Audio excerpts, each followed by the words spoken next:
Folks, we are live. Welcome to Talking Anyway, Tweeter.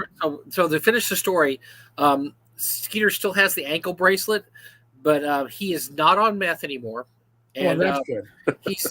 Are we live? We're live. Oh, we're live. I'm sorry. Well, I'm so sorry. Here's the worst part about this, folks. Oh, damn. I'm sorry. Skeeter is actually in the audience. He's out there commenting with the audience, but he's not in the fucking room. No, of course he's not. Of course, so, he has to make his appearance. This is Skeeter's world. We just live in it. So, folks, just so you know, if you haven't figured it out yet, I am Eric Tenkar. To me, screen right, my whatever, is none other than my once-a-week work spouse, Bad Mike. It's a special night, Levi and Skeeter. I'm going to need this. Yeah, you know. And I'm going to probably need this one, too. So just hang loose here. Directly beneath me, the only man who has nearly violated both Mike and I in the same morning. Gosh. So violent. Sounds so violent. Is Skeeter Green. Not untrue. And Levi, the one who probably causes the least amount of problems in this room. Welcome. Thank you for joining us. Hey, Skeeter. Hey, man. How are you guys doing? Good. Nice. Well, we're trying to do some OSR oriented shows because we feel like that we need to get back to the OSR because we've done too much negative talk. Oh wait, no, that's another asshole. That's not us. No, we like to focus on our OSR content creators here because, as I've heard, the OSR is dying, guys. So such a load. We decided to have two gentlemen here who are launching Kickstarters very soon, Skeeter Green and Levi Combs, and two of our favorite people to have on. So we just thought, instead of having two shows that go off the rails, let's just have one show that really goes off the rails. And that way we could do, we could talk about knitting or whatever next couple of weeks will be fine. And we just get this all out of our system. You'll need to take a shower after this podcast. You might be taking a shower during this podcast. Ooh. I'm gonna live stream that in just about 10 minutes. Yes, outstanding. So, guys, how you guys doing? What are you guys up to? Good, great. Yo, I'm same. Doing wonderful. Yeah, the usual. I'm gonna try and ease into the evening and let Levi take most of the reins, so he can keep this on the right track and actually talk about Kickstarters and stuff like that. He is before I start ranting about the OGL and the idiots in our game community. He's very professional. No, I want to hear about all that stuff. I want to get into that. Off the rails. I like rants. No, we're going to keep this. This is all going to be very respectful, and as we've been known to do. No, it is not. Skeeter and I are all about respectability and staying within the lines. What?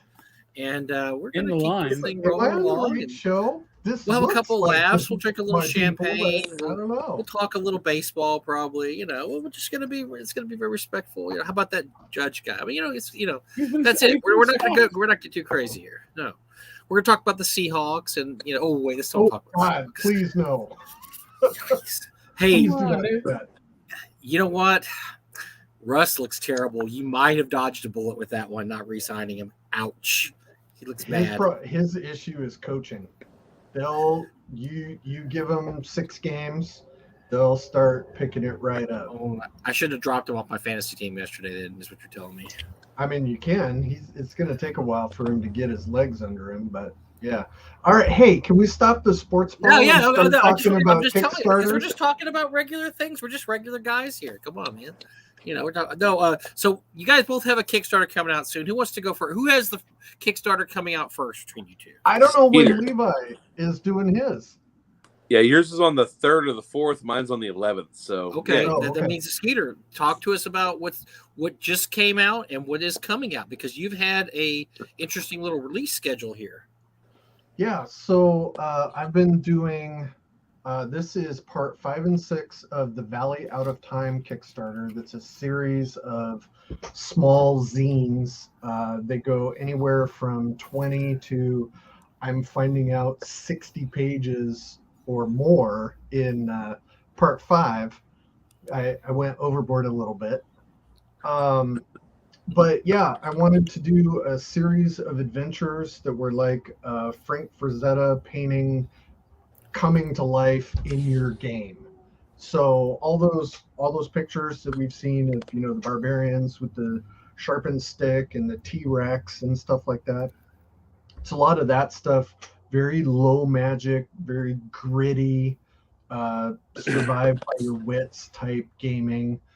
And it's not all inclusive. It's designed to be taken bits and pieces of it and put in your own campaign, or there is an arc that you can follow through the whole thing. We did 2 Kickstarters earlier this year for parts 1 and 2, and then parts 3 and 4. And October 4th through the 25th, we're going to finish up this section of these zines. So parts 5 and 6, part 5 alone is going to be more than 60 pages. So it's twice as big as any of the other books that I've done in the series. And they are available for Swords and Wizardry and DCC/MCC because the OSR is not fucking dead. I was gonna say I was a little I'm a little worried about it because the OSR is dying from what I hear. So I'm worried about that. I'm very worried, but I appreciate your moxie. You got a lot of moxie, kid. Not according to my Kickstarter tracking and pocketbook. The OSR is not dead. Okay. Oh well, nice to know that you can get another tattoo at some point. That's great. I'm happy for you. I got one in process. There you go. Oh man. So, by the way, for those who don't know, Skeeter has one of the coolest tattoos of all time. He's got the ultimate D&D tattoo that shows that he is a D&D person. So, thank you. Yes, green devil skull.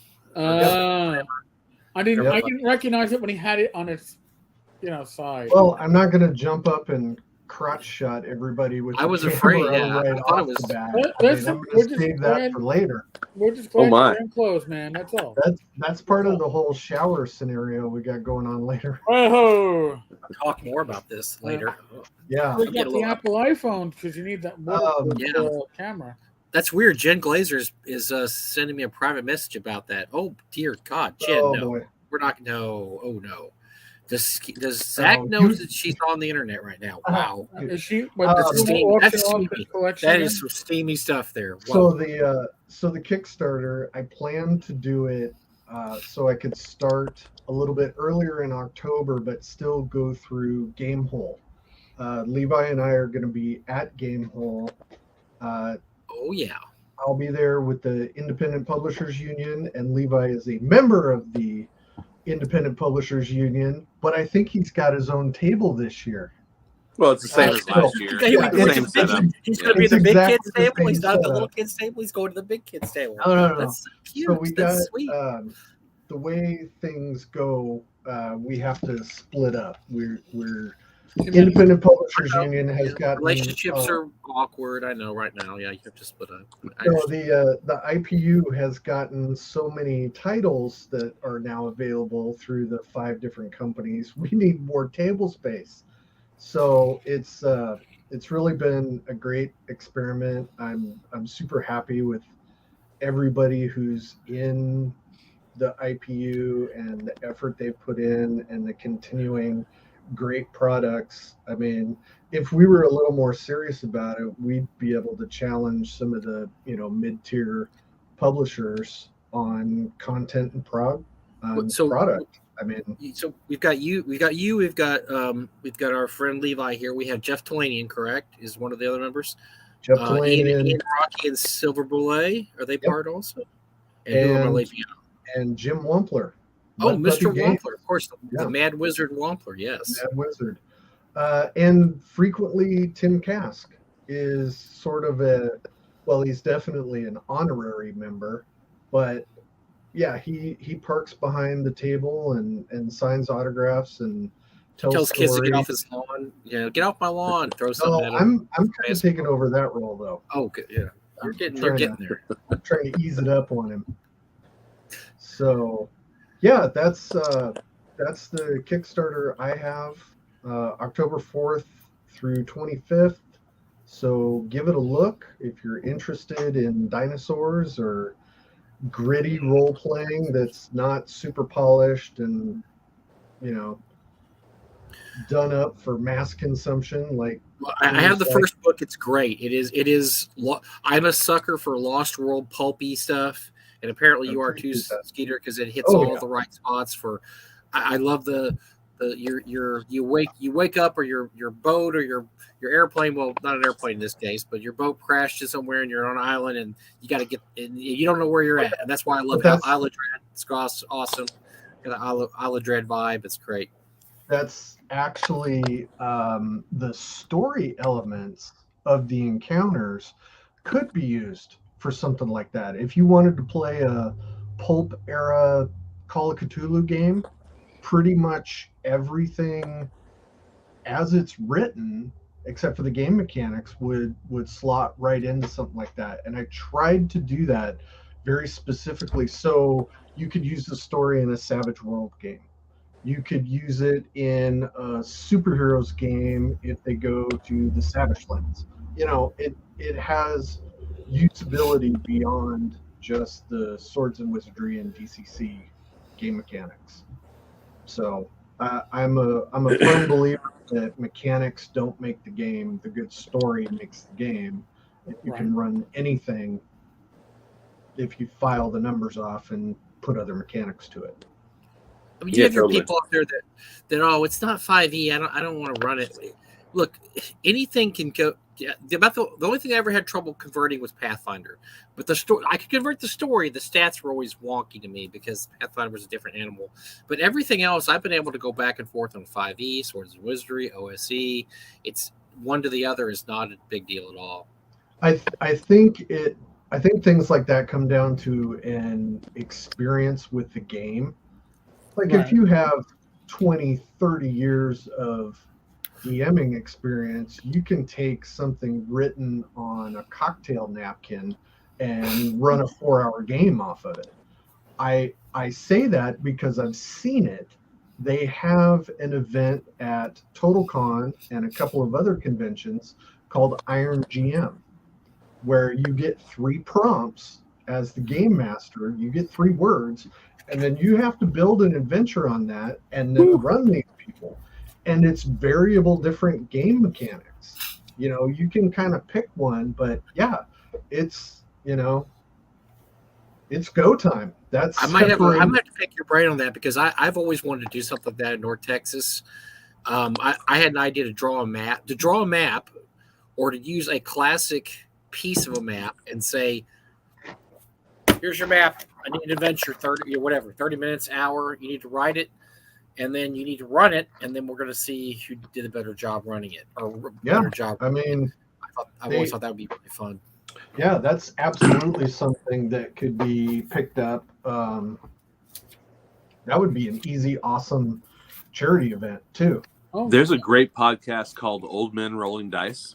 Yep. And they do a thing on there where they'll give you the prompt of like 3 or 4 images, like images from old RPG products or old weird fantasy or sword and sorcery images, and then you have 30 minutes to build a whole adventure around that.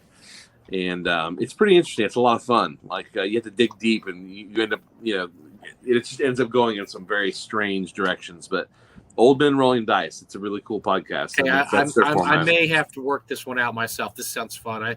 I've got an idea. I've got some ideas already percolating as I'm sitting. Yeah, Iron GM has regional conventions they go to, and then the final is that you have to win a regional. Then you are invited to Gen Con, and the regional winners run a game at Gen Con, and whoever is voted on as the best becomes Iron GM for that year. And it's put on by Lou Agresta and Roan Barton. So they are very well known. They run a great event is the only way to really call it. Lou runs around in an orange 3-piece suit with a top hat, and Roan is Roan, so God only knows what he's going to do. But yeah, it's fantastic, and it really some of our friends from TotalCon are perennial, first, second, third placers in this. So really qualified, quality, smart people involved in this. Well, we wouldn't do that because we don't have qualified. Oh quality no, man! I think I've got an idea. I've got some ideas. North Texas would be an absolute shit show, and I so want to be a part of it. Well, the reason I thought that is because I was digging through my stuff the other day, and I found these parts of geomorphs. I thought, yeah, what if I just took this geomorph, slapped it up on the projector, and said, "Here's your dungeon," and like put a number on the rooms or this or that. I found pieces, and then I found my old deck of TSR monster cards. And so, what if I drew randomly and said, this adventure has to have a merman, a rust monster. I'm just going to draw them, and a hill giant. And there you go. Hey. Let's rock. What do you think? Would it work? It would work. I think that would work. Oh, Skeeter's already got an adventure on play. He's no, got one. I did. But I was looking at Tom was mentioning that Lou and Roan didn't have it at.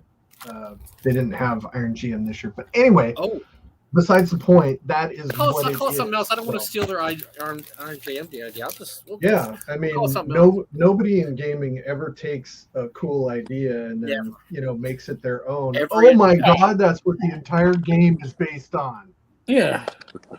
Bowls of brass referee. Come on, you can do it, Mike. Yeah. I mean, anything like that. Okay. Before Mike says any more dumb shit, Levi, please talk about your Kickstarter. Tag. It's like a wrestling match, Cold blooded. Yeah. Levi, tell us. So we saved the best for last, obviously. 100%. Tell us what you got going here. So I have a Kickstarter coming out on October 11th called 3 Curses for Sister Saren. I don't want to bury the lead or give too much away, but it's a 5e adventure. But if you've ever played any of my 5e stuff, it has a very old school feel to it.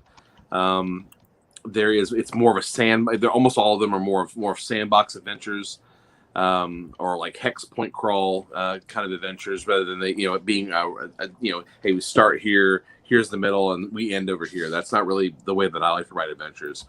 I like a lot of free open exploration. I like really cool locations and memorable villains.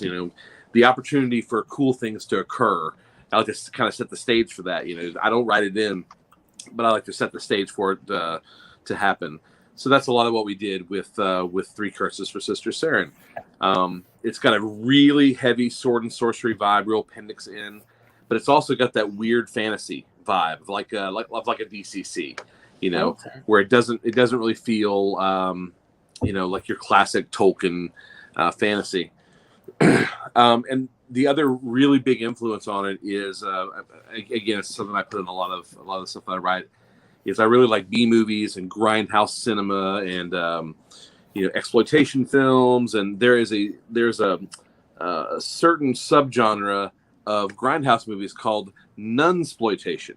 And it was this thing during during the mid to late 60s, all through the 70s, where you would have these movies usually centered around some sort of religious figure, usually a very like a pure nubile nun, and they would be possessed by a demon, or there would be like some sort of like rip roaring like tirade of revenge that this nun would take on, after the fact. So that the module has a really heavy influence of that. A lot of like I said, those nunsploitation Italian cinema feel to it. So it's kind of all stuck in there in a big blender. And I think that we made something really, really cool. This is the first module that I did not take the heavy writing reins on. A writer named Mike Lee. He's actually come to North Texas a couple times. But I had this very loose idea for what was, hey, here's a name, here's a couple things. But he really took it and just really made it into something cool. I came in there in the back and kind of did, hey, let's do this, and this. But the bulk of the work is Mike, and he did an awesome job. This thing we recently had a play test for it at ShireCon, and it went over great. So I'm really, and we're doing one at Gamehole too. So I'm really excited to get this into people's hands. Like this is very different from what I normally do. And again, without giving too much away, this is one of those ones where you could fight your way all the way through it if you wanted to, but you could also stealth most of this. You could role play your way through most of this. So it really does have something, a little bit of something for everybody. I'm fighting everybody. No. You're welcome to, and I say good luck to you. My ass kicked by nuns. What a way to go! I remember I didn't know that there was a name for the genre, but I do remember when I was very young watching a nunsploitation where she was part of an inner city church, and the young hot priest got killed by the gangs. Is this Miss 45? No, because was that it? I might have been. I don't know. Anyway, she had to take revenge, obviously, for the priest dying, and it turns out she's a badass, of course, and she kicks ass on this. So that was actually nunsploitation. Now that I think about it, so thank you. Oh, and there's whole. I mean, there are literally dozens of films that fall into that category. Some of them much better than the rest. Some of them are pretty bad. And some of them are just kind of downright hard, like a tough watch, like some bad things just happen, and it's not always the greatest. So, yeah, Levi likes to show that to his young kid. Come on in, you got to learn about the world sometime. Here we go.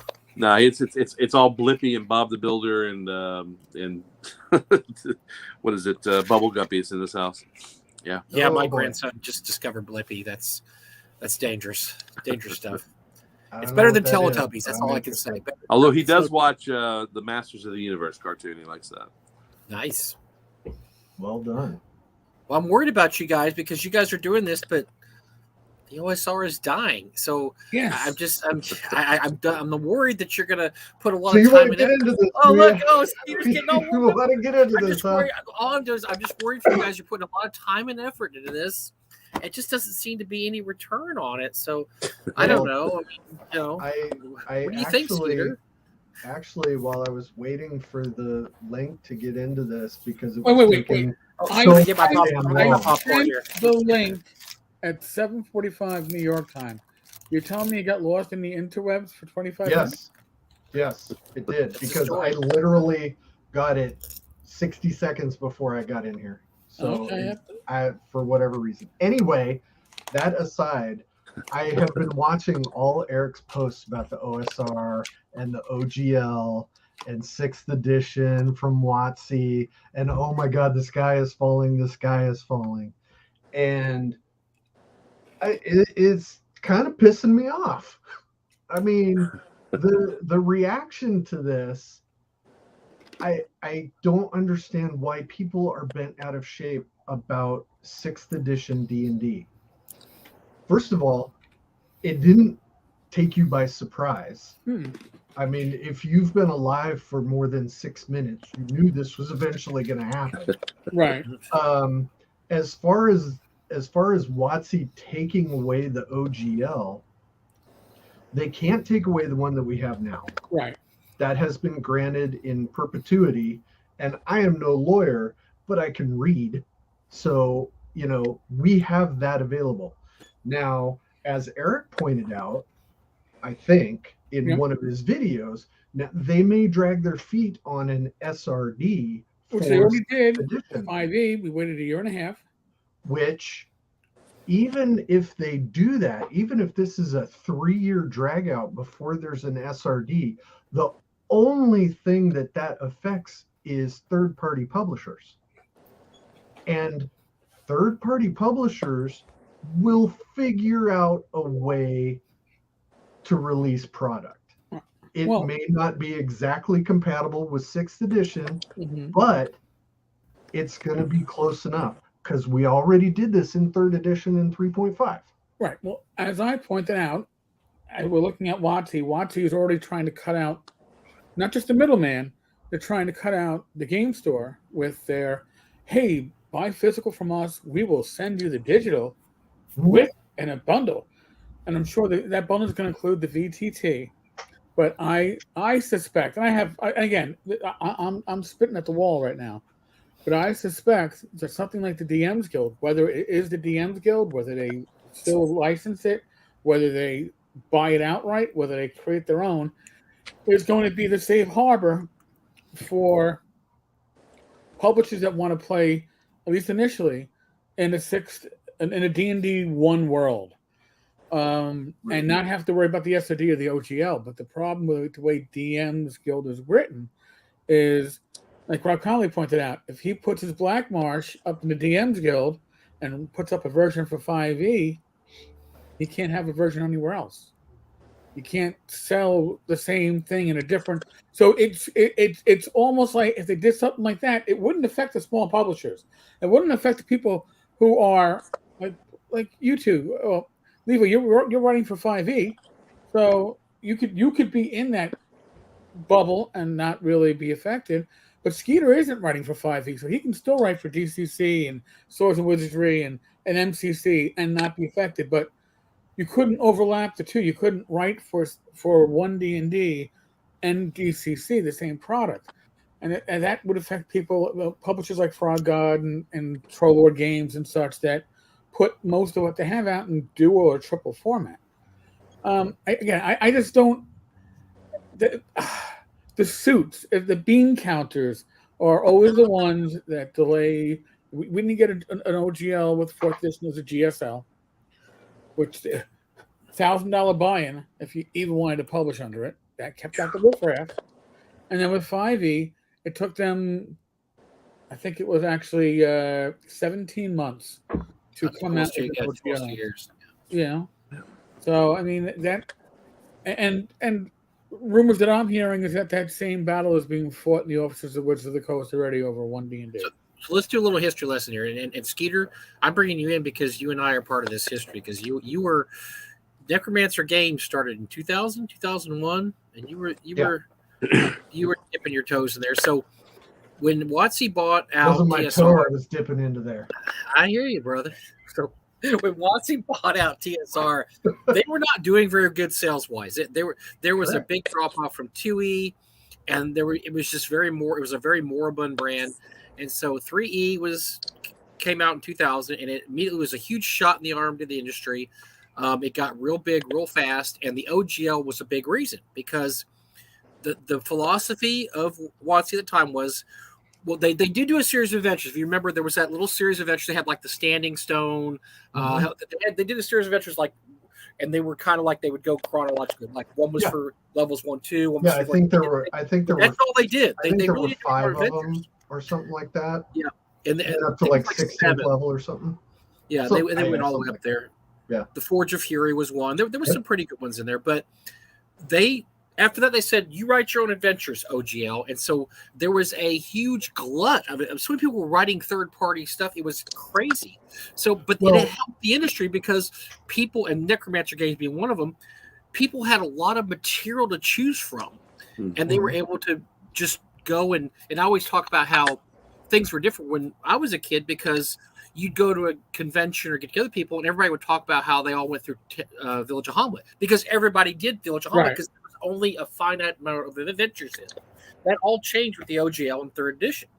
There suddenly was not this finite number of adventures, and you were part of that too. So like I said, Necromancer Games was all part of that, and everybody did really well for a while, because it was kind of like, look, if you're going to write good stuff, and if you're going to put good art in there, and you're going to sell product. And I know Frog God Games, I'm not Frog God, Necromancer part of that. Who else was a big published by Green Ronin? Green Ronin was in there. Well, as far as churning out material, Mongoose was probably the biggest. They put Sword and Sorcery. Yeah, they put out a book like every week.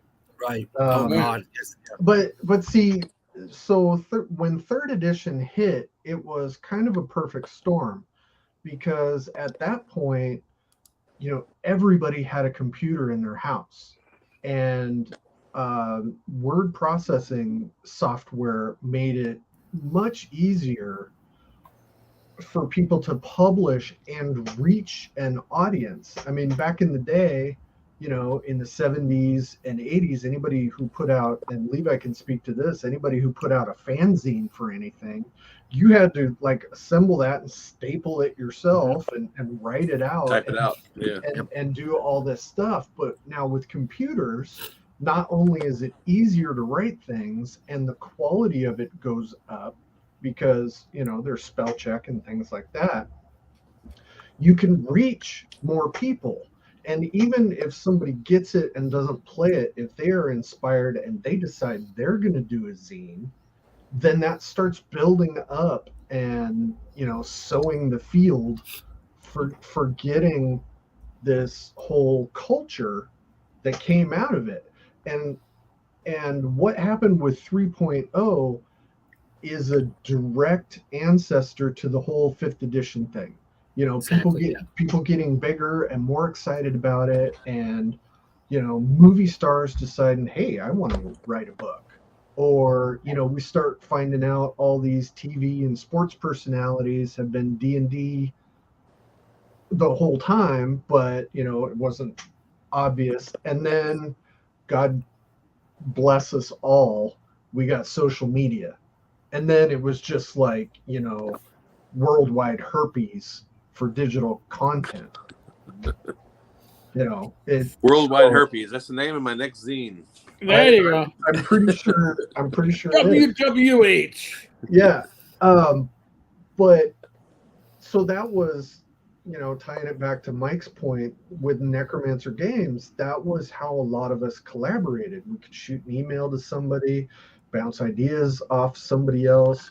You could get a manuscript and send it out to 5 different people, and somebody could be editing and laying out and making art notes and all that stuff. And it just became something that a single person or a select group of people could get completed. And that's a good point, Skeeter, because when the OGL came out in the early aughts, that was the first time ever someone like me, you, Levi, or whatever, we could actually publish something for D&D. Before then, if you weren't part of the TSR, you weren't going to publish anything for D&D. You had to be in limited cases. They still had, like Judges Guild. Right. And I'm just saying.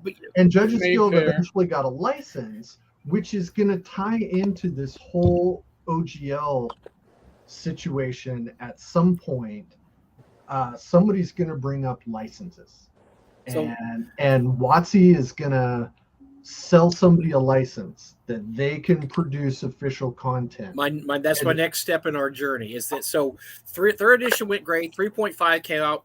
Great. Everybody's playing it. So many people are playing it. I can't find anybody that's actually been running old school content, which is one of the reasons Doug and I started Nortex in 2009. We couldn't find any conventions that had the old school stuff anymore. Everybody was playing 3.5. Then somebody decided, let's kill this goose that laid the golden egg. We're going to come up with something called 4th edition, and we're not going to have an OGL. So Paizo said, okay, we're going to still publish 3rd edition, but we're going to call it Pathfinder because it's still the most popular game being played nowadays. And unfortunately, Joe Goodman said, okay, this sounds great. I'm sorry, Joe, if you happen to hear this. Level Up magazine. There's anything bad about you. It's just somebody had to be the guy that did it. And it was Joe. Joe said, this sounds great. I'm going to buy a license to produce 4th edition product. And as we all know, nobody talks about 4th edition anymore. Not that it was a terrible game. It was just that once they took the OGL away, it didn't have the backing. I mean, how much Necromancer stuff was published for 4th edition? 0. Yes, because nobody cared. For different reasons, though. I can't speak to it being a licensing issue or that there wasn't enough consumer interest. That may have been the case. I do know the people who have liked enjoying playing 4th edition are ravenous and steadfast about it and complain just as vehemently as everybody else that there isn't more support for their edition.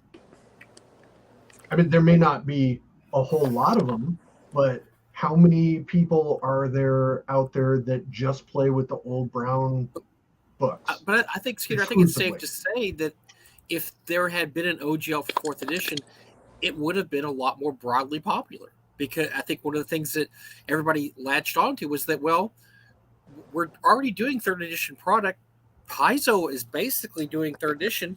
Let's just switch to Pathfinder. We have a built-in audience that's going to sell millions of copies. Why deal with this mice for a game that may or may not hit? And I think that just put fourth edition way behind right off the bat. I think fourth edition's failure was less as a game and more as the business decisions that were made around the game. I think if the correct business decisions were made with fourth edition, it would be just as viable for a subset that likes playing, Mech Warrior or whatever like that, because it was a very miniatures and strategic game. Wasn't fourth edition the no gnomes? That was the big advertising for it. It's like no gnomes.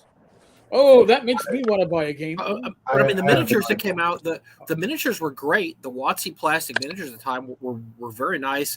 It's a great miniature battle game. It's just not D&D, as a lot of people saw it. But going back to my point, I just think that it lost a lot of creativity when they said you can't play in our playground anymore. And people said, okay, we're going to play in the Pathfinder playground because that's where we can go now and be, and to D&D's credit, WotC's credit, that's why they said 5th edition needs to be different than 4th edition. But you have to remember, too, 4th edition was designed initially to be released with the VTT. And the VTT was going to be microtransactions. You want 7 orcs, you pay 10 cents an orc, or whatever the hell it was going to be. So that was all, and I knew, as somebody who was very into VTTs at the time, that there was trouble when I saw the dice animation. I went, wait a second, that's the Fantasy Grounds dice animation. They just fucking stole the graphic, they stole the video to make their demo. And I always say this, we got to do an episode one day just on the 4E VTT, because the long story short, 2 main programmers were in a relationship. One, the male in the relationship killed the female, and then I believe committed suicide. So it killed the VTT, and I think probably cursed 4E along with it. I think that was 2008 or 9. That was one of the years I was at Gen Con when they announced it, and it just kind of got a big collective question mark in everybody's head when they saw it. They had what was the little brain thing? Remember, they had the little brains. They were giving out plastic rubber brains to everybody, and it was called Gleemax. Gleemax. It's Gleemax, man. Gleemax, man. It became a punchline. Name I haven't heard in a minute. Like, okay, Gleemax, and it was just it never really got off the ground. It just didn't work out. But like I said, I will go to my grave saying the fact that they took away the OGL, it took all the creative minds out of 4E, and they all went to Pathfinder. Because for those of you who don't know, kiddos, Pathfinder was the #1 selling tabletop RPG for many years. Sold way more copies than Dungeons & Dragons. It was like Lisa Stevens was doing a victory lap. I mean, hey, we're the best selling role playing game there is, and they were for a long time. And Skeeter can tell you, Pathfinder kept Necromancer games and Frog God games alive for quite a few years. That was a huge part of the sales. Oh yeah, it was. When this is no joke, when the Tome of Horrors Complete book came out and it got shipped to Paizo's warehouses, when they put it up on their site the first day, they counted the sales in pallets of the book going out. There is a rumor that said Lisa Stevens was actually dancing in the halls of Paizo's office, because at the time that was the single biggest day of sales they had. So absolutely, Pathfinder was the game in town. But it's similar to car companies. For a while, a company has a good line of cars, and then they make a Pinto. And, this other company has a good line of trucks, and then, the axle falls off. Those things happen in a normal flow. So,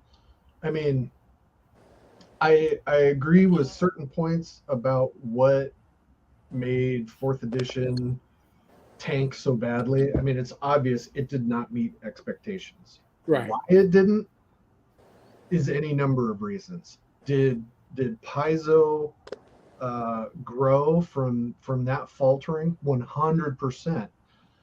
Professional game designers are a very small group.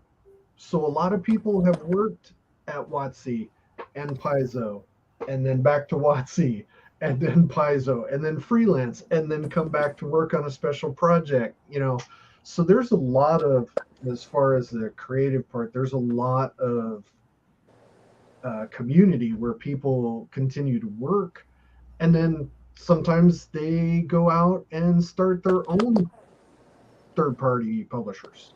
So and you could say a lot of that also led to the rise of the OSR, because that's when Matt Finch and friends started looking at, hey, you know what? We could use this for old school rules and do a version of White Box, and do a version of AD&D Ostrich, and do a version of BX Labyrinth Lord, and and so that was really the very beginnings of 2008, 9, 10, right in that range of the beginning of OSR, because everybody said you could use this to do old school. And so this all came out of obviously this decision in 2000 that just blew up, because look, if for those of you who are old timers, back in the 90s, there was this theory that the number of gamers out there were finite, role-playing gamers. Was a finite number. These are the people who are always going to play role-playing games. That's why when TSR came out with all these different worlds like Spelljammer and Birthright and Planescape and Ravenloft, people scoffed at it because you're just cannibalizing your own audience. You're not bringing anybody new in there because you have this finite circle of people. You're not bringing anybody in. What the OGL did was it brought everybody in. Also, there was more people playing D&D than they ever thought were going to play D&D, and then that got blown away when 5th edition came out. Now there's more people playing than have ever played the game. So they were wrong when they said there's this finite group of people that's going to be playing this game. That's who we need to cater to. No. I saw Eric got in a discussion with this. There's not an infinite amount, but basically when you're talking about every person in the world, there's an infinite amount, because if you're talking a billion people, that's nigh infinite. Yeah, in game returns, that's an infinite amount of people. But it has, 5th edition was very smart because it played off all that. They used the OGL. They took away a lot of things people didn't like about some of the earlier editions. They made it very compatible. So if you played old school games, it's not that hard to jump in a table and play 5th edition. That's why if this is true, the rumors we hear about, we don't really want you guys using the OGL anymore. It's almost like history's replaying itself, because that's, in my opinion, and in my world, I think that's why one of the big reasons 4th edition failed was because they took away the creativity of the creatives and told them that, you can't play in our playground. Well, I mean, I don't think 5e really started to truly thrive until the OGL came out, and they were able to be supported by all these third-party publishers. By the way, Wampler has to disagree with you. He says Kendico and Hackmaster circa 2003 or so kicked off the OSR gaming before the rest. Here's my only argument with that, Jim. Hackmaster was just 2nd edition AD&D. But if you consider that the OSR gaming, that's true. But that's all it was. And someday we'll go into the whole discussion. Swords and Wizardry is? What do you think Labyrinth Lord is? No, but I mean, it's the same rule.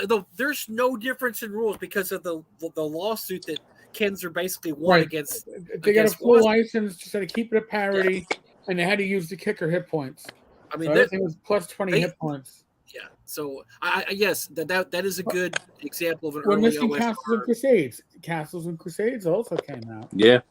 Castles and Crusades is always, people kind of hand wave it, but yes, it's an old school sensibility. If you're looking at a creativity standpoint rather than a rule standpoint, yes, definitely Castles and Crusades, definitely Hackmaster, they're definitely there. I think one of the reasons Hackmaster might get short shrift is that it hasn't had a lot of support in the last decade or so. But yeah, Jim's right. That was definitely in there.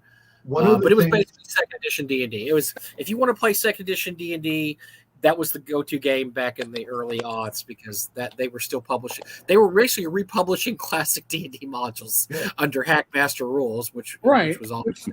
Just meant you had to make it into a parody as you wrote it. So it kept. I think they kept the maps exactly on most of these things. Yeah. But you just had to parody it up.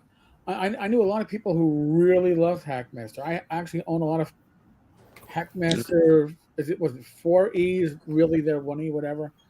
I have a lot of original Hackmaster, and then the Hackmaster's latest edition. I have all the bestiaries because the bestiaries you could use with second edition D&D. It was great.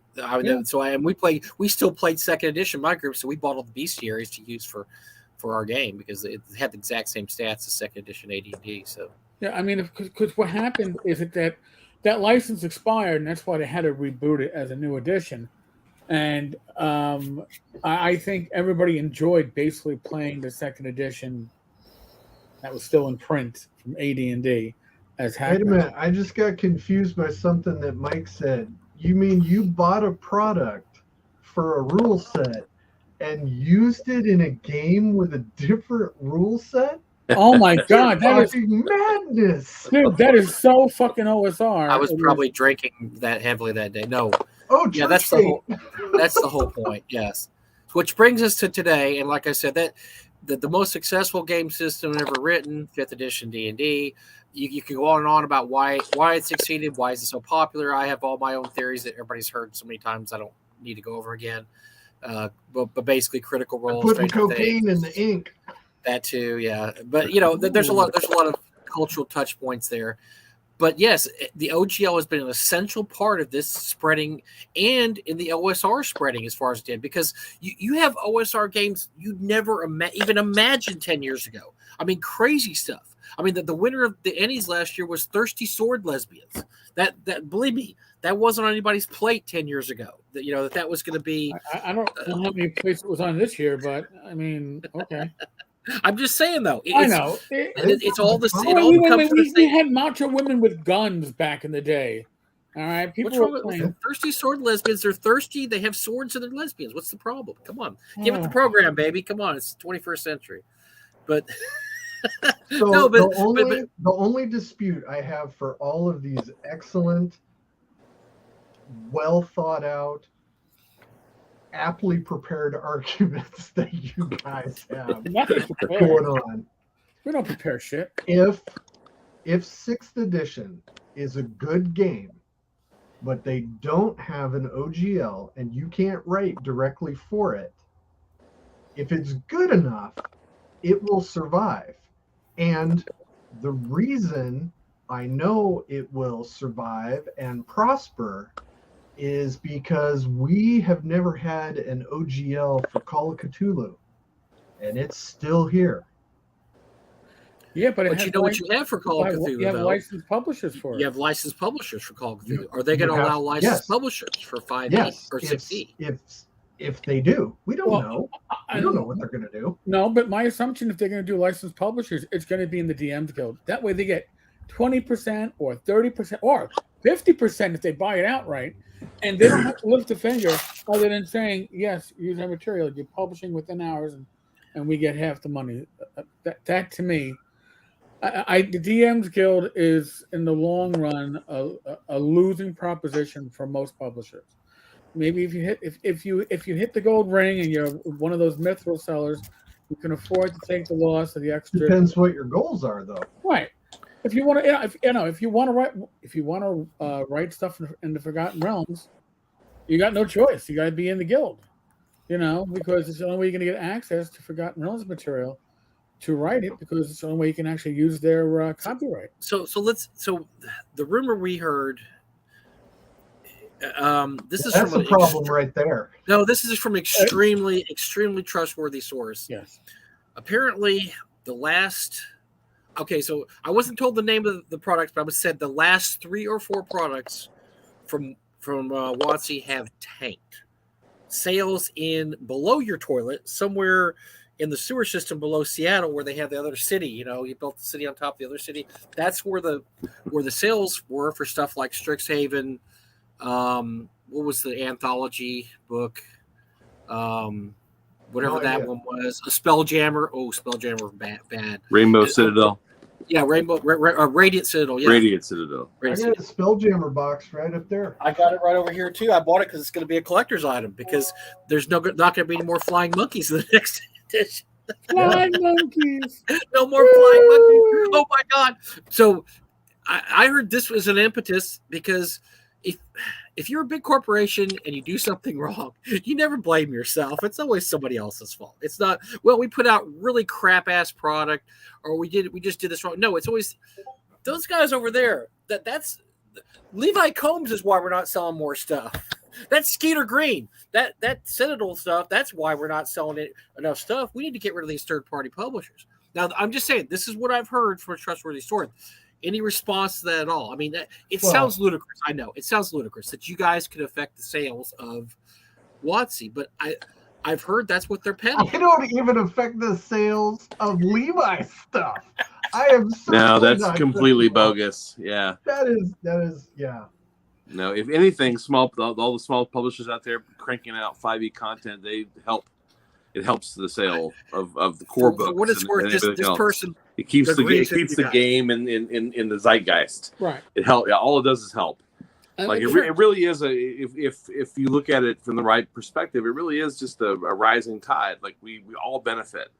Like it's not. You guys remember when the music companies were suing grandmas and 15-year-old teenagers because they had pirated music on there? Yeah. You know why they stopped doing that, right? Besides the bad publicity.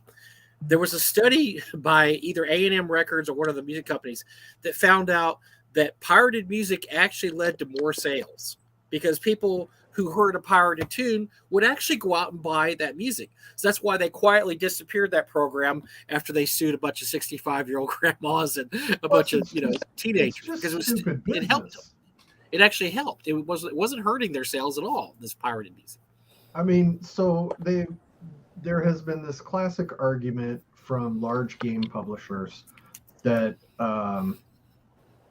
settings and adventures are not worth the time to make because you only sell that to one person in a group. Right. But if you have splat books or core books or essential manuals, you can churn that shit out and a bunch of people are going to buy it. So if you have all of this data of a character you could be, but there are no adventures for you to be that character in, why would you buy those books? Good point. I think it comes down to for publishers at least. So guys like you and I, Skeeter, like why are we in this to begin with? Like there are some people who are making books because they want to make money. And hey, making money is always that's the cherry on top. That's always good. We'll always invite that in. But then there are a lot of folks who just want to get their content out there. You know, they just want to write stuff. They enjoy knowing that other people play their games. They like going to cons and seeing their games ran, and they like running those games for other people. They like getting that stuff out there and seeing it in a finished form. And when you're that kind of publisher, I think the genuineness really comes across so much more. Like you're getting some really genuine content that way, as to the opposite of that, where you're just kind of making books that people will buy. So the argument that nobody's buying, nobody really wants to buy, or you can only sell an adventure or a zine or something like that to just one person in the group, that might very well, like from a monetary standpoint, be completely valid. But if you're not doing it for the money, or you're not doing it to get super rich, yeah, exactly. Then it really doesn't affect you. It really doesn't matter. Like I'm putting out a Weird West zine one month, and then a robot one the next month, and then there's no pattern. It's all over the place. Well, there is a pattern. It's called mental illness, Levi. So. Oh, you're not wrong. So it's the same with a lot of small publishers, is what I'm saying. But I think with those. Yeah. With the people who aren't putting out solely for a cash grab, and not that there's anything wrong with that, or are putting things out solely to make money, I think you get I don't know, just a deeper streak of genuineness in your product. That's all I'm saying. Well said. Yeah. I would say you're probably right. I mean, if you're making a living off it, you have to make certain concessions. Sure, absolutely.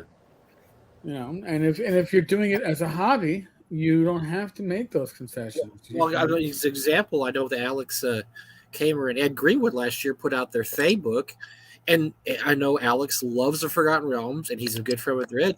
To put it out, they had to put it out, with a license from WotC, because you couldn't do a Thay book. But he and knowing that, obviously the material doesn't belong to him, because it's under their licensing, but he really wanted to put out a Forgotten Realms book. Exactly. And God knows Alex doesn't need the money, because he just has really wanted to do it with shrink wrap T1s, and he takes baths in.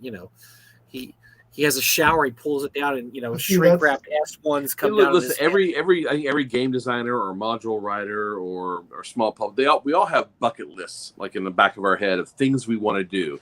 And obviously, for Alex doing Forgotten Realms stuff, especially with Ed, with Ed, that's huge bucket list stuff. I mean, really for just about anybody, but especially for Alex. Like for me, it was Arduin.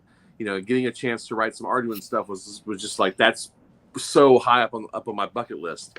It was the same working with Necromancer Games. I was such a big fan of Necromancer Games, back in the early 2000s, that I just wanted to write something for Necromancer Games. I got lucky enough to do it a couple times. So those are bucket list items, things you really, really want to do. I'm sure Skeeter, writing that Call of Cthulhu module, that had to be a bucket list item for you, like where you were just like, finally, I get to, I get to get these ideas out of my head and onto the page. Yeah, that and like Levi has said, sometimes you start doing one of these bucket list items, and then it grows. Like, I mean, take Alex and Ed just as an example. That's not the first time they've worked together, and they correspond, and they're at least professional friends and colleagues. And how fucking crazy is it to be a D&D kid of our vintage and say you're buddies with Ed Greenwood? I mean, that's a big deal. The people that I can send an email to or Facebook message off the top of my head blows my mind. Oh yeah, we talk about that all the time. It's crazy. I tell the story all the time about how I'm sitting here playing D&D with my buddies. That we played D&D together 40 years. My brother and Dr. Joe and a few other people, and my phone's going off, and we have no phone at the table roll. And I'm looking. I'm like, oh, Alan Hammock. Ugh. Later, that guy. Yeah, I mean, and they're going, what? Whoa. Alan Hammock? You can answer it. Like, no. I know what he wants to talk about.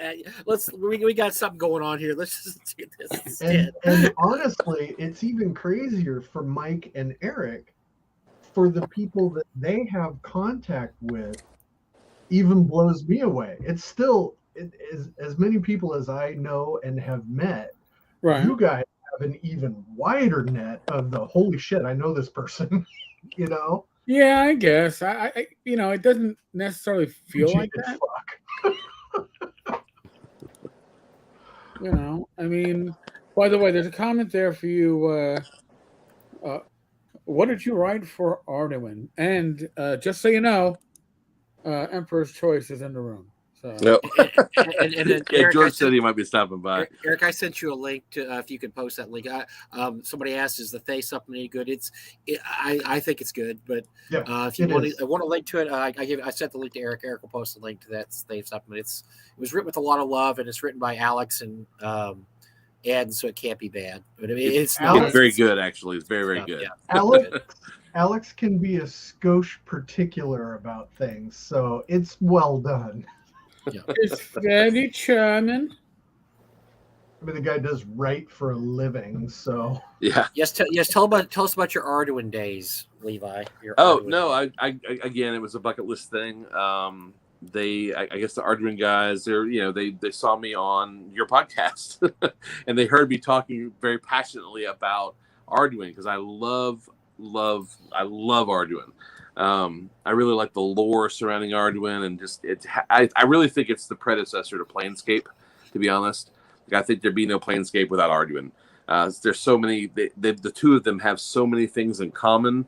Obviously, Zeb sharpened a lot of things up from Hargrave's original stuff. I'm not saying it's a copy or anything. I'm just saying they share a lot of things in common. That's all I'm saying. Yeah, big bucket list item for me. And then when I got to talk to those guys, they just turned out to be really sweet dudes. Got to meet them face to face at GaryCon, and they gave me one of Hargrave's old maps, and they said, "Hey, we have this limited amount of notes on it."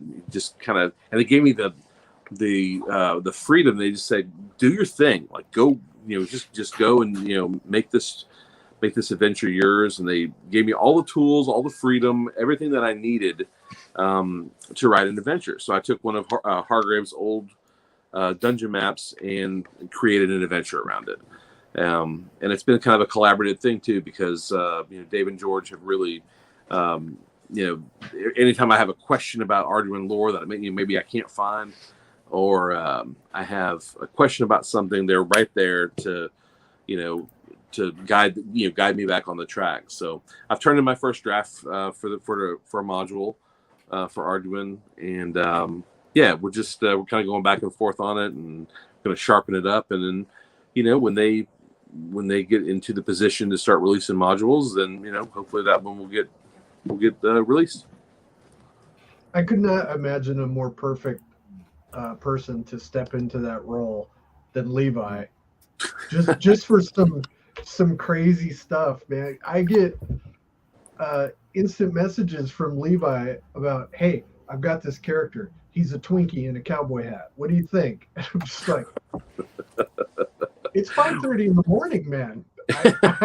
It's too much. And then hey, it's 9:30 here, man. So and then I got, "Hey, man, I've got this title for this book, Vulgar Display of Magic. What do you think? What do you instantly think of that?" I'm like, "Pantera?" And he goes, "Excellent." It's all over the place, but so creative. And he's like a renaissance man in our hobby, because he writes about everything. He writes about weird science and mysteries and westerns and robots, and it's just like he's all over the place. I mean, it's not just one. I mean, look, I have to admit, I'm one. If I write, it's always set in D&D. I could maybe write a Call of Cthulhu adventure if you put a gun to my head, but Levi's like, well, hold on now. Like, it wasn't always like that. Monster adventure. I mean, he's got a monster. He's got Godzilla versus King Kong. He's got all this shit. You're like, I got real. Like, I had a really well-known RPG designer who I very much respect and still respect. Say something to me offhand one time that just stuck with me. About the sort of things that he kind of pigeonholed me when he was talking about it. I don't think he did it on purpose. It was just the way he was talking about it. And he was like, "Oh, that kind of stuff that you write." And I was like, "Oh man, that you got your own category now. The Combs that kind of sucks." So that's when I started being like, "All right, well, I am going to write like a Weird West one, and I am going to write atomic sci-fi, and hey, while I'm at it, let me write this horror module." Like just to show that I could do more than one thing. So, and you can talk to whoever to figure out whether or not any of those met any degree of success. But I like them. They're the kind of things that I would want to buy. So, I loved the one with the hillbilly cannibal mutants, because it just went everywhere. It went like there's Howling Crater, man. Yeah. Oh, that's a great one. I mean, I'd love that adventure, because it's D&D, but no, it starts veering off into The Hills Have Eyes, and then it goes sci-fi, and you're like, because there's radiation. I mean, it's great. It shoves all the genres together and just. That's a fun one to play and to run. I'm actually doing that for DCC and MCC in December. That one's almost done. I've got all new material, new art, the whole 9 yards. So I'm looking forward to that. I'll be all over that. The Occurrence at Howling Crater. I always forget the name. Occurrence at Howling. That's the one that came with a barf bag. Like that was part of the Kickstarter. That was great. I have the barf bag. He's got a monogram barf bag. It's great. Yeah. He goes into disturbing detail about all the mutant enemies you might face, and it's fantastic. It's like a Call of Cthulhu adventure at that point. It's going into disturbing detail about all the cultists. This goes into disturbing detail about the different mutants and how they've mutated, and it's my great favorite stuff. monster is the cultist. I use them all the time. Yep.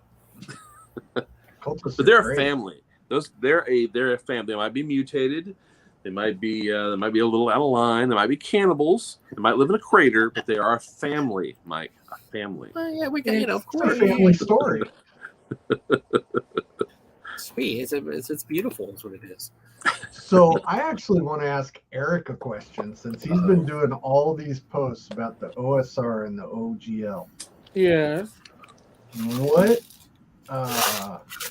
What does the OSR mean for you? All right. Because Well, you're kind of the bannerman for this in a lot of ways. listen, I am just one corner of a very large community. I think the best I explained it was, I was at my local pub yesterday. I was watching the Yankees game, and Aaron Judd is like, he's like the superhero right now.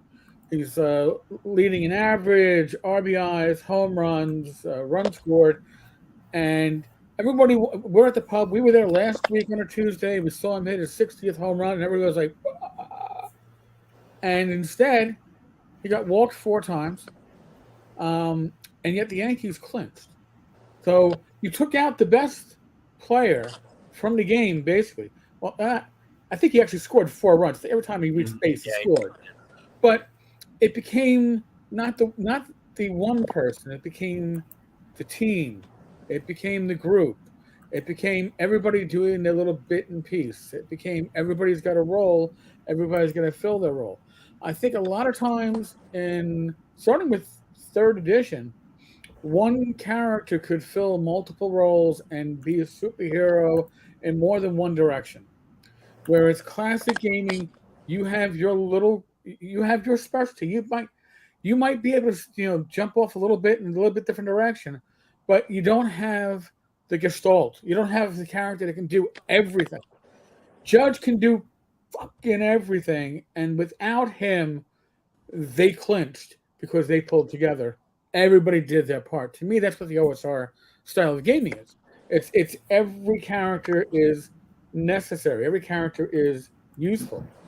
I think if that carries on with little tears right on my face, like the American Indian in the commercials in the 70s after Eric's speech. But no, he's right. I'll tell you one thing that's great, and the Independent Publishers Union shows this too. And hello to the little Combs are there, but this hobby is filled with so many awesome, good, helpful people, because I've seen it's happen time and time again at North Texas. Is that people come to North Texas because I want to do a Kickstarter, I want to do something, I don't know what to do. There's so many people that want to help them there. Yes. It's ridiculous. Nobody just like, oh man, I don't want to talk to that guy. I don't want to share my piece of the pie. No, it's like, no, this pie is big enough for everybody. Yeah, I'll show you how to do a Kickstarter, or I'll give you some advice about editors, or you want to know an artist? I had these 3 artists work for me. They did this and that. I love that attitude. And that is what is great about the OSR, is that it's all these parts that come together as a whole, and you see it at conventions. It's especially evident at conventions.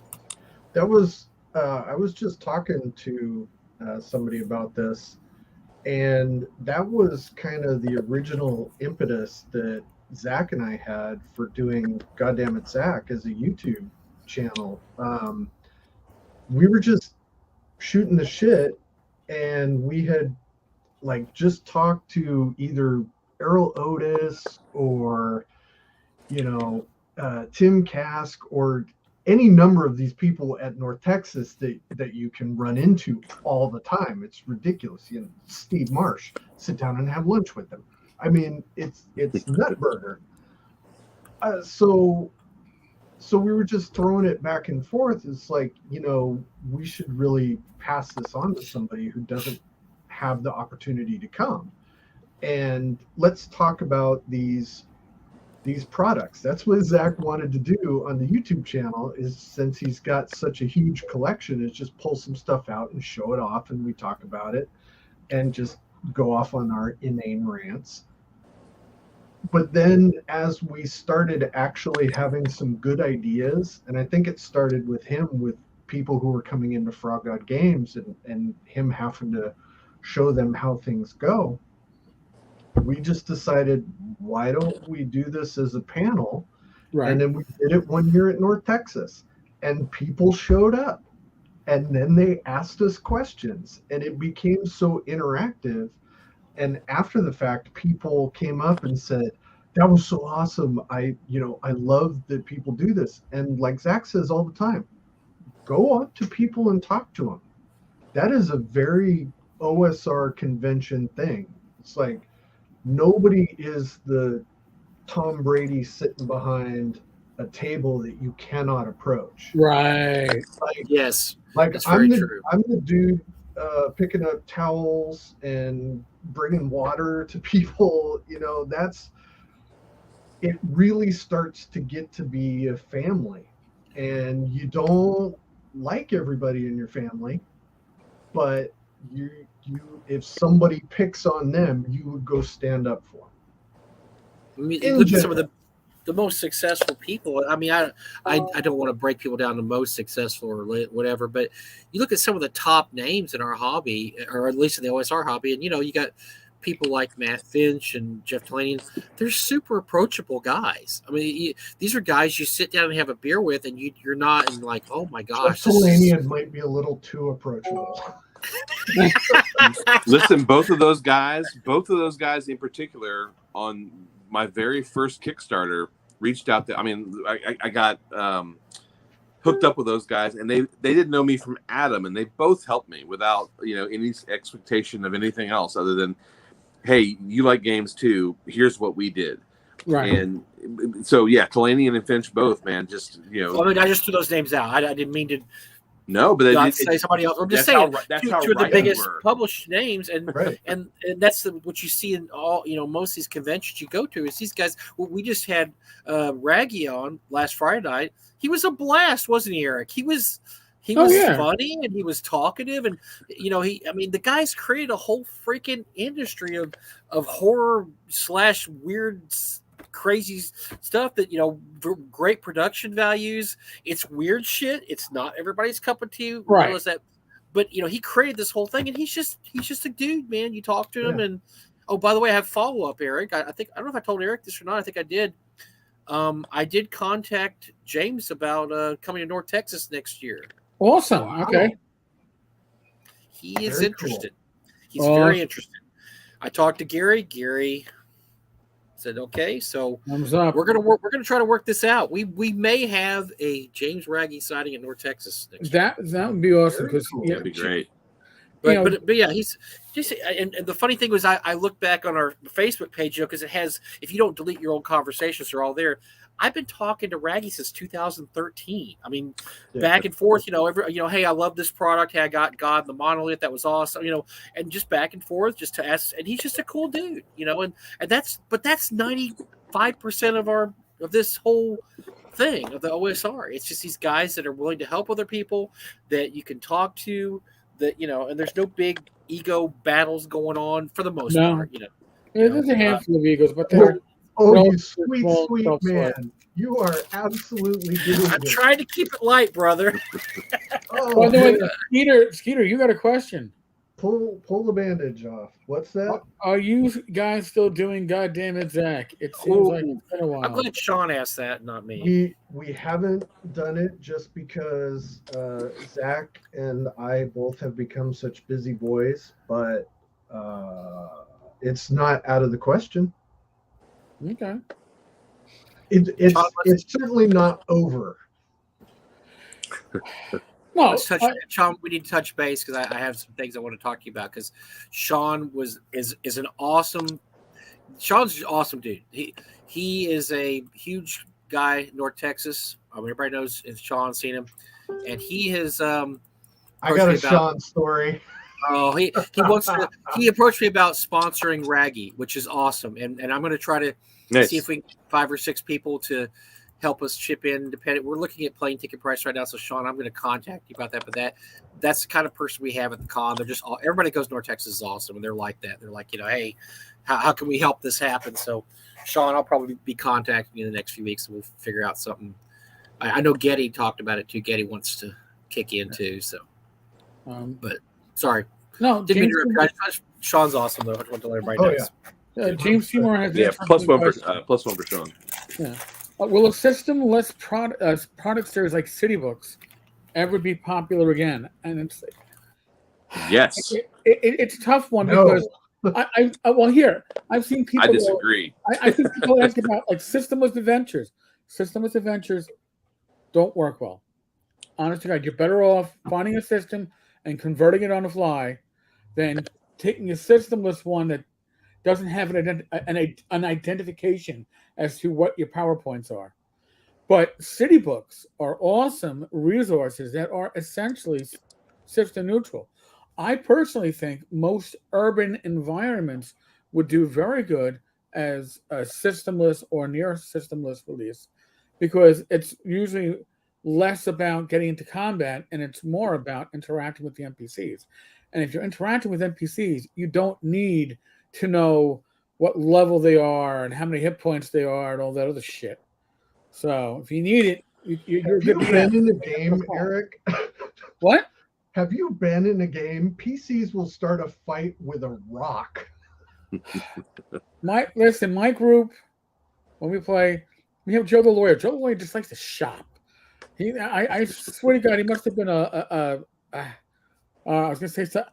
Yeah, be really careful with your next words. I was, but he's also the same player when I was running Rappanathic that he went into the gambling room, with the magical slot machines that summon the devil. I am familiar. Yes. That ended the campaign because he stayed there for a session and a half and until I killed him. And then everybody was like, all right, well, we're not going to surpass this. That ended Rappanathic for us. So. I think system neutral supplements, especially for like City Books or really, I mean, for all kinds of things. I think they're like hex crawls or for, for like you want information on a region, I think those have made a big comeback in a big way. Like you had Silent Titans, and then all that stuff that Jacob Hirsch put out with Hot Springs Island. All that stuff's system neutral. There's no hard line stats in there. Some of that stuff is won Ennies. I mean, not that Ennies are like the be all end all. I'm just saying like there's some really really good products out there that are just pretty system neutral. I just got a zine a couple months ago called. I know Glenn Seal worked on it. I'm not sure the names of the other gentleman who did, but it was called Ascaleth, the Last Great City, and it was fantastic. Like it's so good, just a great zine. But it's also fairly system agnostic, and those products they're making a comeback. Well, I mean the Lost Lands World Book is system neutral essentially. I mean you could run that with. Swords and Wizardry, OSE, GURPS, Melee, any the fantasy trip. Sorry. Well, I definitely hope you guys are right because I'm in the middle of writing a starting adventure as a stretch goal for my Kickstarter, so it's pretty system neutral. So I hope you guys are right. Well, I mean, think about it. When you take the rules and all those stat blocks and all the explanation of what things do as far as the rules are concerned, you take all that out, you have so much more room for really interesting bits of lore and little hooks, right. And maybe another set of interesting tables about random NPCs or encounters or whatever. It just and there's no we all know what a bandit does. We all know like what a mid-range paladin is capable of. Like we don't need to. We've got those stats 1,000 times in 1,000 other books. Like we've read that stuff for 40 years. Like I'd much rather see like a really cool table detailing some interesting happenstance or an extra section about hey, we didn't cover the sewers yet. But now we have room. Let's throw something in about the sewers. Courtney Campbell did a really good series. I've got some of his stuff. It's all pretty much system neutral also, and he does some really nice little lists for cities and. I mean, he has all kinds of different lists in his. Are those books for dungeon design, like dungeon and city design? I usually have one sitting by the here. Yeah, those are great. They're really good. I have one that I use like last month. They're really really good. They're very good. Dandelion Games. All right. We talked about bucket lists earlier. What's still on your guys' publishing, writing bucket lists? Ooh. Well, for me, it's I'm sorry, I was getting penthouse letters, but I don't. Oh wait, hold on, you're not asking me. Never mind. TMI, man, TMI. Sorry. I never thought this would happen to me, but no. I'm sorry, guys. Go ahead. Go ahead, Levi. So I have a couple. Obviously, I'd like to keep working on Arduin because I just really like the material. But one day, I'd really like to write a Planescape adventure set in the Planescape unit. But I'm not like working towards that or anything. I think I have a really good idea for it, and it was of all the settings, it was my favorite. Really like Zeb Cook is like like a god when it comes to that stuff. So, and then I doubt this would ever happen, but I would really one day like to write a little bit of Rappanathic, because to me it's the greatest mega dungeon ever made. It was I even made a video about this several years ago, but like it was the product that I was almost out of gaming. Like all my friends had moved away. I was didn't have a group. I was just kind of buying books to read them. I hadn't started playing online yet. And I saw Rappanathic, I think Rappanathic 2, the one with the iron golems breathing down on the players. I think I saw that at a Barnes and Noble, and I picked it up and I was reading through it. I'm like, this stuff is great. Like, this is amazing. And then I went back and got 1, and then 3 came out shortly after that, and I just loved them, man. And that ended up sucking me back in to play. And really, without ever having picked up those Rappanathic books, like I never, like I wouldn't be here right now, like because through those, I ended up meeting Casey Christopherson at a convention in Tulsa, Oklahoma, and then through that, like he could help me get my foot in the door with just the hobby in general, and gave me all this advice. And then and through him, I just ended up meeting everybody else. So without Rappanathic, I wouldn't be making games. So. Yeah, those are my 3 two. individual books are rare too. Yeah, I hope you still got them. They're good stuff. How about you, Skeeter? I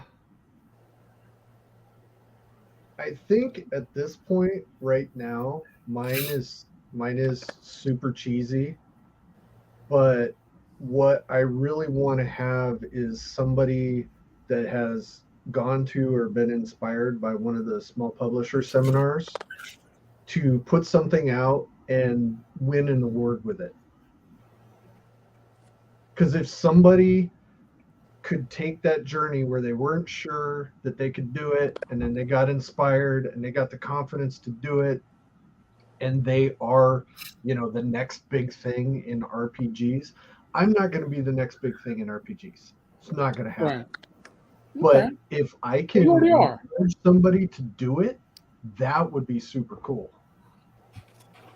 Because we're known not by necessarily our accomplishments, but the accomplishments of those after us, especially if we've been able to mentor those people. And you don't think about that when you're younger, but when you're older, that's definitely something you think about. Yep. Is what are the people? What's our legacy? What legacy are we leaving the people coming forward?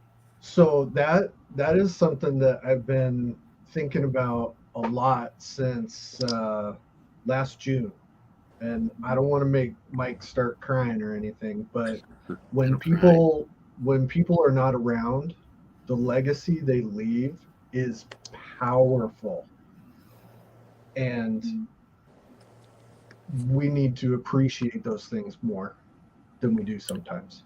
I'll tell you that's well said, Skeeter, because that's something that Gary and I talk about all the time, and we're talking about North Texas, is that the fact that, I'll be 60 next year. Gary's a little bit behind me, but we got to leave it. If we want it to continue, it's got to be left in the hands of somebody that's going to appreciate it and do good with it. And that's not just true of the convention. That's true of everything we do here. That's true of the OSR. That's true of gaming. We have to make sure that, that's why, the kid knows it, but I love Ben Barsh. I love the kid because you can't call him the kid. He's a goddamn adult. He's a kid.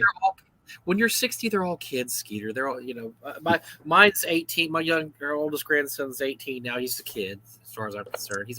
He's a pilot, and he's making more money an hour now than I did when I was like 30. But he's a kid. Actually, you bringing up Ben is a perfect example of a company, and I don't know if Bill is still in the chat, how Ben is going to deal with 6th edition and all that stuff. He would be a great person to weigh in on this because he is savvy with 5th edition. He is savvy with the OSR, whatever that actually means. Yeah. So, you know, if you guys were real journalists, get like him on there instead of us. Well, two okay, let's back up a little bit. We had Bill on a few weeks ago, and Ben was supposed to show up. Right, we and got he stood did not up. show up. He did Almost not show like up. he did to us. Almost like. Are you kidding? A guy with that pretty hair in his early 20s, he's got no time for you squares. We tried to book his hair separately, and it blew us. His hair blew us off too. Have you seen the writer for the contract to get his hair on a show? Man, it's expensive. Ben doesn't have a contract. His hair has the contract. Yes, so yes, so we had to try to book that. It just didn't work out. So. Well, you guys all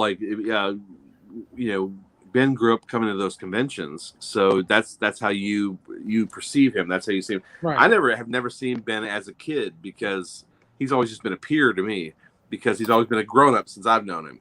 So I have a completely different relationship with him than you guys do. Who saw him when he was like 12 and 13 working behind the pace setter booth? It's a completely different perception. It's weird because a lot of these guys now, our first con, it was all adults, because that's who came. And now here we are 15 years later, and, Alan Growe brings his kids, and they're grown up. John Hirschberger's daughters are all grown up. Ben's grown up. I mean, all these people that used to bring their kids, they're all grown up now, which is good because you say, oh, good, they're grown up, but they're still in the hobby. They still like, to play games, and, they're not on meth yet, but I mean, eventually. Oh, thank you for that one, Mike. Other than that, no. But other than the meth, it makes you feel good. It makes it's great to see them contributing to the hobby, and hopefully that they're the standard bearers of time to come. I wish I could get my grandkids more interested in the hobby, except for how much is that worth? And Papa, can I sell this? No, you can't. Well, how much is it worth? A lot. Well, why can't I sell it? Because I don't want to sell it right now. Give it back to the kid. I think that's actually a great point because we are getting older and our kids are getting older, and some of them are picking up D&D. What they're going to be familiar with is the older rule sets, and they're going to take those older rule sets and they're going to find the newer stuff and just mash them together and see what works. I am so happy that 5th edition came up with the advantage-disadvantage mechanic. I think that is a stroke of genius. Yeah, it's really good. The exhaustion mechanic with the different levels, I don't necessarily love it for that, but I have taken that formula and used it for other things. In the Frog God book that I wrote, I had a mental exhaustion that was supposed to simulate insanity. And it is exactly the same mechanic with some different effects. I would use that in a old school game in a minute. I think it's very smooth. I love about the retro clone movement in OSRs is that a lot of the rule systems that were published were basically like house rules, like somebody's house rules. Here's my house rules. And I get so much from that. I remember the first time I read, I don't know if you guys are familiar, I talk about this all the time, Crypts and Things. I love Crypts and Things. Crypts and Things was a Swords and Wizardry retro clone that said, okay, we're not going to have any non-human races. It's going to be more playing Conan. This is before Jeff Talanian did Hyperborea. And I just remember taking so many great ideas out of there, like, oh, so you don't have to have elves, and they don't have clerics. They have white magic, black magic, and gray magic. And I thought, that is a brilliant idea. I mean, but every time I read a retro clone, I look for those little brilliant ideas. Like Greg Gillespie, the first time I read Barrel Maze, he has rules for breaking down walls with a sledgehammer. Like, how come nobody ever did this before? This is so obvious, Yes, I want to get there. You can't get there. I take my sledgehammer out and bash the wall. Of course you would, And so there's things like that. I'm just like, that's great. What a great idea. But you don't get that unless you have all these minds, these creative minds in here throwing in their 2 cents worth. Or here's way we do it in my, home campaign, my homebrew campaign. And that's what I love about the OSRs. You have all those little tidbits scattered around. You can pull something from this, and something from Matt Fitch, and something from Levi, something from Skeeter, and make your own little Frankenstein monster of a campaign there. That would be a wicked cool voodoo doll. Well, I think that's what what we want you to do. Right. Most designers, but we want you to take what works for you and then throw out the rest. Just get something cool out of what we do. So it's hard to break an OSR rule set. Okay, it's easy to house rule 5e or 3e and fuck it up, but the old school rule sets, they're hard to fuck up with one or two house rules. They kind of bend pretty easy, because the chassis is a simple chassis, so you can grab and snag from different genres and do it with the OSR rule set and take your mutant future and put it into your Labyrinth Lord and throw a little DCC in it and see what comes out. Why not? One of the things, Eric took Swords of Wizardry rules and made Swords of Wizardry Light, which is 4 pages rules. I've used that so many times to introduce people to the hobby. Well, I'd like to play D&D. I don't know how to play it. Grab a Swords of Wizardry Light. Roll your dice. Boom, we're playing. Whoa, well, How did that happen? Because this guy created this way to do it really quick. You don't have to worry about all the extraneous stuff you may or may not need. And everybody contributes a little bit to stuff like that. It makes it great because you're able to pick and choose. And also this guy that has his own house rule system. Well, I'd like to publish it. Go ahead and do it. Publish your house rule system. Maybe there's some ideas in there that we all don't have. Now, if it's the 157th take on Tolkien rules, you might want to throw something else in there because we've already done that a lot. And let's have some robots in there or something. But yeah, that's the beauty of this. It's a lot easier to house. You can house rule 5e. Miss Garther is a 5e hack, an Arthurian 5e hack that takes the 5e rules and breaks it down to, I think, about 250 pages. It's a 5e version that I might be willing to learn to actually run because it strips out so much of what I consider to be extraneous. But I played my first 5e game at ShireCon. That was the Great Cthulhu Charlie Brown. And I had a 5th level character, a monk, not even a spellcaster, and I had 8 pages. I had a character folder, and by the end of the session, I still didn't know all my abilities. You couldn't figure it. You can't. It's not enough time to learn it. An old school game, give me a 5th level character, give me a spellcaster. If I have any idea of how to play an RPG, I'll figure that out in 10 minutes. I might have a question like, hey, what's better, fireball or lightning bolt? Well, it depends on. All right. And you can go from there. But I was like, for 5 years, I was like, oh my God. I had fun. I would play a 5e game at a convention again. I will never, ever open up the DMG. I don't want the same thing with DCC. I think DCC may be the perfect convention game. It's a great game for, you're going to one-shot this bitch, and you're probably you're probably going to die, but that is the best one-shot game. I think that maybe that and Call of Cthulhu of all time. But I couldn't run a DCC campaign to save my life. There's no way I would get involved in all that crap. I tried. Oh dear. And I did one. Well, the same person pops up again in this one, Joe the lawyer. Joe the lawyer was playing a spellcaster. Well, how did he fuck it up? He fucked it up, didn't he?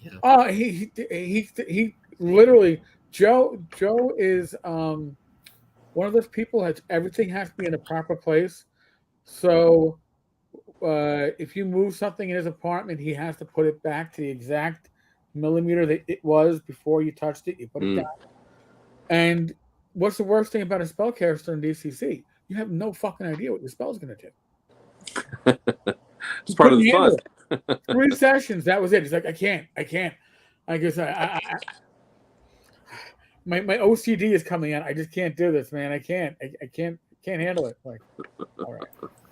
Well, as far as the actual original question, is the OSR dead or dying? Fuck no. I heard it's dying, so I don't know. Yeah. I want to share with you guys and let you know that. I didn't know if you'd heard that yet, so I just want to let you know that. Well, let's see. As long as it doesn't die within the next month and my Kickstarter goes through. Yeah. Cool. You're okay. Wait, actually, it was announced that it was dying, and then it was, in 10, 20 years, nobody will know anybody. In 20 years, I'll be 75. Bless, I'm still a convention. Inside of 6 months, we're going to have a nuclear war, so it's not really going to matter long term. Are you worried about the Nord Streams? Oh, come on. That was little green aliens. Don't worry about it. Yeah, I think because I've been in RPG publishing for 21 years, I think it's fine. I think there are enough tools available to enough people. They will, even if they start doing things like Eric suggested, and it becomes system neutral and people are writing stories that have kind of a path that you could figure out where the mechanics are, or fuck mechanics, use a coin, flip a coin. You have, that could be the next RPG is 50-50 rule. All the challenges are solved either yes or no. It would play fast. As long as I don't use the Eldritch Ent rules. I hated that faux fake system that didn't exist.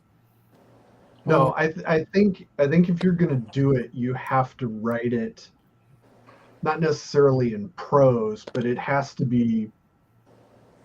It's like art. You'll know it when you see it when it works. Right. But there is a way that it could be done, and then you can put whatever mechanics to it that you want. And that is literally the worst case scenario. Oh yeah. The likely scenario is that 6th edition comes out. They decide, no, you can only, publish if you wear this dog collar and 6-foot leash. Okay, that's only going to last for so long because enough people are going to say, no, we're not going to buy your product. And then it's belly up, scratch my tummy. It's going to be a tithe. If you can ask me, it's going to be a tithe. You're going to be tithing. Okay. The OSR is there. It's not dying. No. It's going to change over as time goes by. People are going to be talking about 5th edition and whatever it is, 1D&D in 50 years the same way they're talking about the OSR now. It's going to be important to somebody. Yep. It's all going to change. It's all going to morph. It's all going to flow one way or the other. Like there's just hardly any way that you can predict where it's going to go. But it's not dying. It's not going away.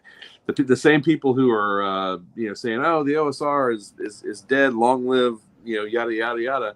Well, that thing that they're pining for so hard, that's going to be going away. That people are going to be telling them in 30 or 40 years that's going away. You know what I'm saying? It's all a big cycle, man. It's just it's going to keep going. So I'm not concerned about the future of the hobby at all. If the OGL was to suddenly just evaporate and disappear, well, then we just go write cool DCC adventures, or we write system agnostic adventures and say, all right, we'll fill in the blanks. It's like this. Well, that's a good point, Levi, because there's always something that fills in a vacuum. And like so we go back to Joe Goodman. Joe Goodman bought the license for 4E, put out a series of modules. I've heard they sold okay. It doesn't seem like he was very happy with it. Took the time off, wrote DCC, did all that, and then so he created his own system. I'm not gonna license anymore. Screw that. They effed me over. I'm not gonna license it. How do we know all these people that are here will just create their own systems? Maybe they will. Maybe they'll all create their own new systems. People are doing it every day. Like there are new systems coming out every single day almost. I mean, it seems that way at least.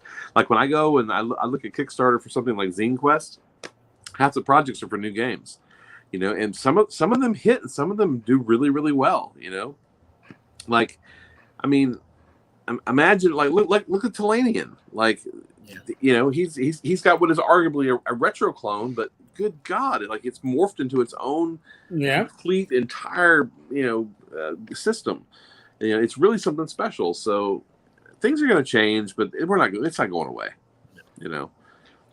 There, D&D 7th edition. I mean, D&D started more than 50 years ago. We haven't got to 6 yet. What are you doing? No, oh my God. Just hold on, though. Oh, okay. But D&D was created 50-something years ago in somebody's basement. So at some point along the long continuum of human existence, we're going to get another game that is going to blow people away. Yeah. Maybe not the same as that did in the exact same way. Maybe it's bigger.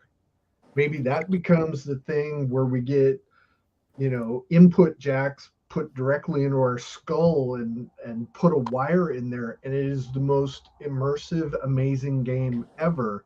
And nobody wants to play D&D again because that is the checkers of the past era. That's what I'm saying. It's all going to change. It's all going to morph, and one thing's going to glide into the other, and it's all going to be unrecognizable, long after we're dead. So, yeah.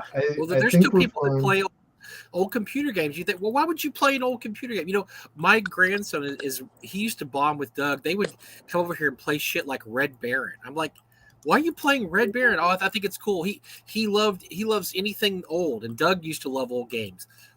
Why would you play an old game? New games are so much better, right?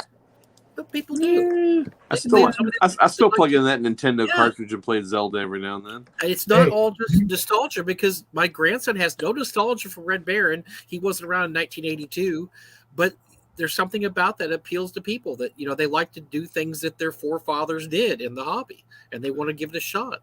I defy anyone to get a working copy of Pitfall and put it up on a TV and see how long it takes to have somebody come over there and just start going. It's Super Pitfall is really where it's at. Oh, Jesus. I mean, baby steps. Depends on the system you're playing it on, too. Come on. Guys, I'm going to have to bail here in a minute. Thank God. We're bummed. That sucks. No, but well, that's okay. Hey, if you have to go out, we'll beat on Skeeter for a while. Perfect. Beat away. Love having you. I do want to mention one thing real quick. Is that Necromancer Games has a Kickstarter that only has like 2 or 3 more days left. If they're doing their double creature feature, which is 2 Halloween themed modules. One was written by Casey Christopherson called Fungus God from Outer Space. It's kind of like a loose sequel to his module in Cephalon Gorges on the Moon, which was one of my favorite modules probably for the last 10 years. And then I wrote one with John McGuire from the Vintage RPG podcast, and he did 3-2-1 action games as well, called Heresy of Rot, which is the most Halloween themed homage to Hammer horror, literally dripping with candy corn. Halloween themed adventure. It's a little bit horror, a little bit gothic Ravenloft kind of stuff, and a lot of that same really weird stuff that I've kind of gotten to be known for. But Skeeter's read it. So that's the only a couple more days left on that. So if you are at all interested in the sort of things that I like to write, or that Casey likes to write, or just Necromancer game stuff in general, take a chance on that one. That one's got some special stuff in it. So, and when does your Kickstarter pop up?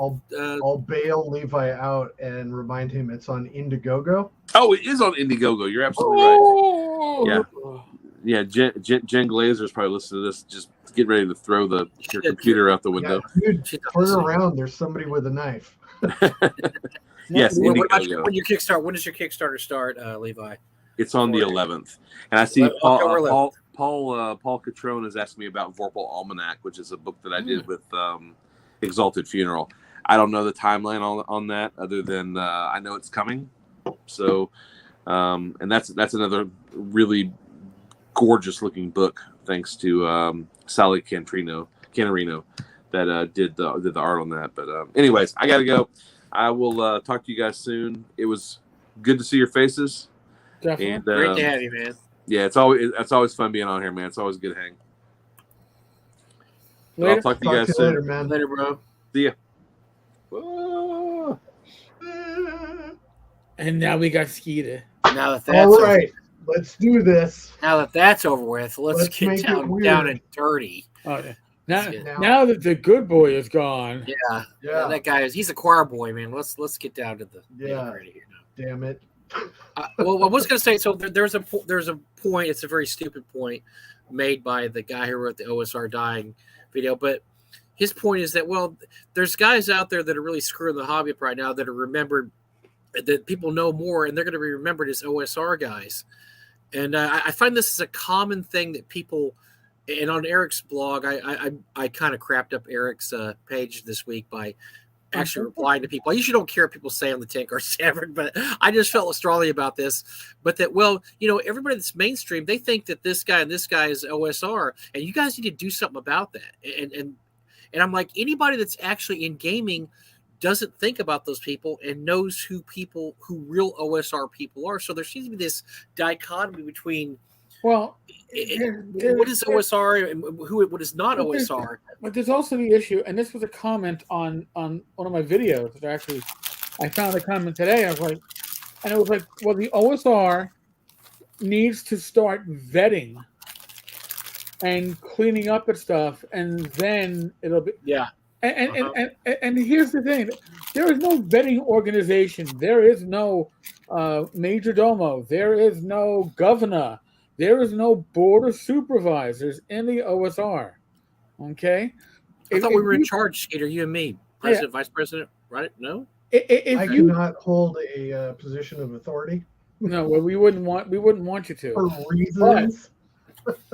But if you think your average party of adventurers is like trying to herd cats, the OSR takes that up to 11. I swear to God. We'll do a Targa show someday. Yeah, go way back in the past and tell you about how somebody thought they would do that about 15 years ago. It didn't work out very good because it immediately dissolved into a herd of cats who all wanted to do their own thing. But people with the torches and pitchforks need to just take a step back. First of all, this is a role-playing game. People lose sight of the word game. This is supposed to be fun. No. It's not a game, man. This is real life. As far as taking RPGs seriously, Eric has a long-running blog and video show and podcast dealing with RPGs. Significant part of his life. Mike helps run a convention that's been going on for 15 years? Or is it 14? Next year will be our 15th year. Yes, correct. For 15 years. He has an entire warehouse of RPG items. This is a significant part of his life. I am a tiny, small publisher. I have a bunch of toys that I have around me all the time. RPGs are a significant part of my life, but it's a game. Right. I'm not going to go out and try to burn one of my friends at the stake because I don't agree with how they game. I mean, there are some people I don't like the way they handle themselves, and I don't like how they take care of their business. But I'm not going to tell them you game wrong. That's their time. They're ejecting you from the OSR. Get out. And that's not a thing. And for people who think they are in the OSR to call for policing of other members of OSR, that's A, not going to happen. No. And B, this is not 5th edition, and that is not Jameson and Satine. And you do not get to vote them off the island. That is not your role. If you don't like what they're doing, then by all means vote with your money and don't buy any of their products. But I'm betting you haven't anyway. So it's a you what? just want the faux outrage, and it's ridiculous because there are some people that are a problem. Justin Lanassa is a problem. And I say that not because I'm necessarily siding with Eric. He's making a bad name for small publishers. My argument is Skeeter is he's never done anything, and when he's curb stomped in about a year or less, he'll disappear, and I made a facetious point. I said, you remember when Satine and Jameson were a big deal, and now nobody knows who they are, or where they're at, or who cares. Nobody cares about Satine and Jameson. Nobody's going to care about Justin in a year. He'll blow away, and he'll be a cautionary tale. I think he's still going to be around in a year. I think he's still going to be doing these delay tactics. He's going to have his lawsuit with WotC pushed out another 6 months for whatever way he's doing it. But by him latching onto the TSR name, and by whatever mystic control he is using Ernie Gygax and any of the other willing or unwilling participants in his bullshit, he puts it in some people's heads that other small publishers may be doing similar shit. And that is a problem. But that's not a problem that we can do anything about, because I'm willing to succeed. I'm willing to cede the OSR to him. So I'm not going to. We can do something about it. I mean, I'm not going to burn down the hobby shop, but I'm just saying there's really not much we can do about it that WotC's not going to do. Look, there's already a steamroller running for this guy. He's crawling along. The steamroller is going to catch up to him and squash him. I mean, there's not much we can do besides watch the steam, like in fascination, watch the steamroller just slowly roll, and it's going to catch his legs. It's like the scene from Push Call Wanda. Yeah, he's going to be all flat. I mean, so that's going to happen no matter what we do. There's nobody here that has more power than WotC when it comes to this decision. No, right. And Eric and I have done enough shows that, I'm tired of doing shows on it. I mean, honestly, I think Eric is too, because it's the same garbage. I'd rather do positive shows like this one on the OSR and the positive experience it has and the great people there than another story about that sad sack about, his sad life and the stuff he's done.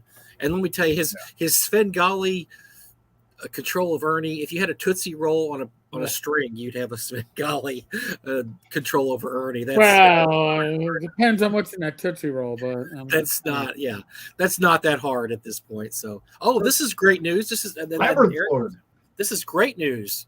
Yes. So Labyrinth, great John OSR Proctor, news. I did a short video earlier this evening when I got this news, because it was newsworthy. Let me get it out. But Labyrinth Lord second edition is coming. Dan is back in the saddle, and he is already nearly finished with a solo adventure ready to release with this in 2023. And he understands it needs to be updated for modern sensibilities. The cover, that's not the final cover, but that looks pretty wicked. Now, I like it. Here's the thing. Is it going to de-seat OSE? No. I can guarantee you it's not. Is it going to find its own corner of the universe? Most likely, because I'll tell you, right now, in that second tier, Osric has fallen away, and Labyrinth Lord was off the radar, and Swords of Wizardry is just hanging on by the fact that there's no competition.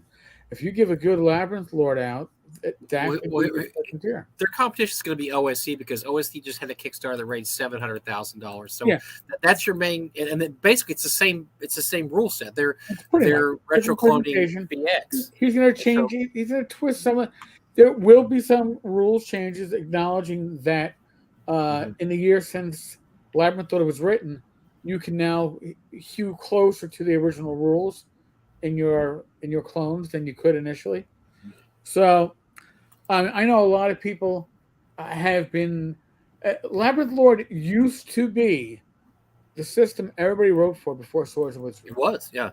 It was a big deal. I mean, I know that when Greg Gillespie did his Mega Dungeons, he did it with Labyrinth Lord, and I know, and this isn't a secret, he was very upset with that Dan didn't do anything with Labyrinth Lord last year. So his last adventure wasn't done for Labyrinth Lord, because he said, Dan, and by Dan's own words, and he's admitted this, he didn't do anything with it for a few years, and now he's back. I mean, he's saying, "Look, I want to come back. I want to be part of the conversation again." I think he was bummed out that he wasn't part of the conversation anymore, because he's been surpassed I mean, and that's what happens. You know, if you stand still for a while, people are going to pass you up. Right. You, especially in an industry like this, you have to keep innovating and keep doing things. Otherwise, you're going to be passed up. And we have to kind of think about it. It isn't a zero-sum game. You know, with Labyrinth Lord coming up, it's not going to mean that Swords and Wizardry won't exist, or OSD won't exist, or DCC or anything like that. There are a lot of people who are, you know, serious fun time gamers play more than one system. You know, so that's not. I think it's great. I mean, you know, like Eric was saying, we look at that cover. That's not even the final thing, but that looks fucking awesome, and that elevates other people. So being kind of behind the curtain in the RPG industry, it's not as cutthroat as some people might think it is. No, the game designers are not, you know, some of them are pinching pennies and have a plan and a, you know, way to conquer. But for the most part, everybody's just like, hey, you're doing something cool. I like it. You know, I'm going to read that. Oh, I like this idea. Like me, loving advantage and disadvantage. I think that's great. I have used in my Swords and Wizardry game mechanics in my books that I've released. I've included things like that. I don't call it advantage or disadvantage, but I'll write in text, hey, roll 4d6 and get under your dexterity score, you make it. You know, stuff like that can be picked and added, and that comes from, you know, the hated 5th edition. There are gems in each one of these systems that when you put them together, and it depends on the people you're playing with. Because if somebody else just absolutely hates weapon speed factors, but four other people say, this is how we're going to play because we want some more realism, then you got to come up with some kind of meshing of that stuff and figure it out. You had to bring up weapon speed. I always do that. That and segments. I like segments marginally more than weapon. I can understand segments. We used segments for a while. I don't know what happened with segments. Dude, I don't even use encumbrance in my games. I don't care how much something weighs.